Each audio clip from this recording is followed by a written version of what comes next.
प्रणेश देखो, अगर विकास और समृद्धि से शांति आती तो मध्य पूर्व वैसा ही होता जैसा वह ट्रंप के वीडियो में दिखता है।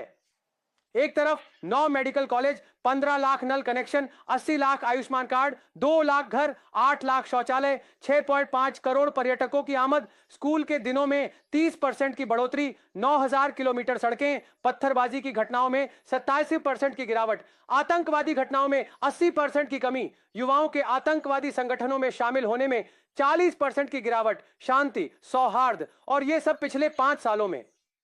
और दूसरी तरफ एक पति की निर्जीव देह जिसकी आंखें अब भी अपनी स्तब्ध पत्नी को देख रही हैं, सिर्फ इसीलिए मार दिया गया क्योंकि उसकी पहचान हिंदू के रूप में हुई थी।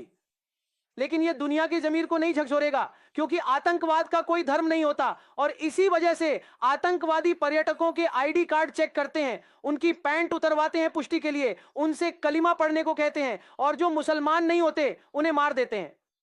हम उस मुकाम पर कैसे पहुंच गए जहां हमें कर्म नहीं बल्कि कलिमा ही बचा सकता है?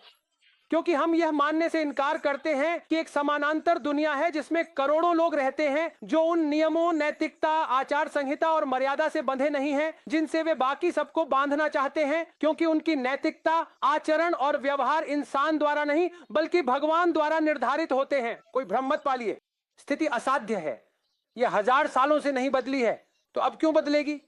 और उन लोगों के लिए जो अब भी सोचते हैं कि यह सारी नफरत आखिर आती कहां से है, तो यह सरहद पार से तो आ नहीं सकती। यह एक ऐसी विचारधारा से आती है जो सीमाओं से परे है। पाकिस्तान द्वारा बनाई गई योजनाओं को भारत में उनके सहयोगी मदद और समर्थन देते हैं। यह सांप सीढ़ी का खेल है जिसमें सांप पाकिस्तान देता है और सीढ़ियां भारत। वरना प्रणेश मुझे बताओ, 4 राज्य पाकिस्तान से सीमा साझा करते हैं, लेकिन क्या गुजरात, राजस्थान या पंजाब में कभी ऐसा नरसंहार होता है? यह इसलिए होता है क्योंकि हम भारतीय भारत में इसे होने देते हैं, इसे आसान बनाते हैं और फिर इसका सम्मान भी करते हैं। जब तक हम कश्मीर को नहीं बदलते, हम पाकिस्तान से जितनी बार चाहे नफरत कर लें, कुछ नहीं बदलेगा। क्या हमने बालाकोट नहीं किया था? तो फिर पालकम क्यों किया? पहलगाम क्यों हुआ?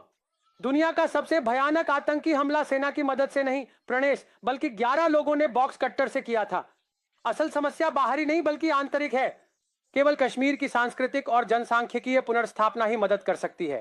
शायद हमें कश्मीर की जनसंख्या संरचना को सिंगापुर की जातीय एकीकरण नीति की तर्ज पर पुनर्गठित करने के बारे में भी सोचना चाहिए, क्योंकि अभी इस्लामवादियों द्वारा पीड़ित कश्मीर न कि फांसीवादी हिंदुत्व राज्य द्वारा उनकी कहानी में फिट नहीं बैठता, और इसलिए वे हमारे सामने ही सच को मिटा रहे हैं। और इसलिए रायसिद्ध में 2 साल के बच्चे टिट्टू को बॉडी बैग में लिपटे हुए वह दिल दहला देने वाली तस्वीर एक झूठ है, जैसे कि वह दिल दहला देने वाली तस्वीर जिसमें 3 साल का सोपोर का बच्चा अपने मरे हुए दादा के पास बैठा था। 5 लाख कश्मीरी पंडितों के खिलाफ हुए अत्याचार कभी हुए ही नहीं। अयूब पंडित को भीड़ ने कभी पीट पीट कर नहीं मारा। हजारों लोगों ने कभी आतंकवादियों के जनाजे में हिस्सा नहीं लिया। जामिया मस्जिद में कभी आईएसआईएस के झंडे नहीं लहराए गए। हेडमास्टर के बेटों को कभी गलती से आतंकवादी नहीं समझा गया, और एक मौजूदा प्रधानमंत्री ने कभी यासीन मलिक के हत्यारे से हाथ नहीं मिलाया।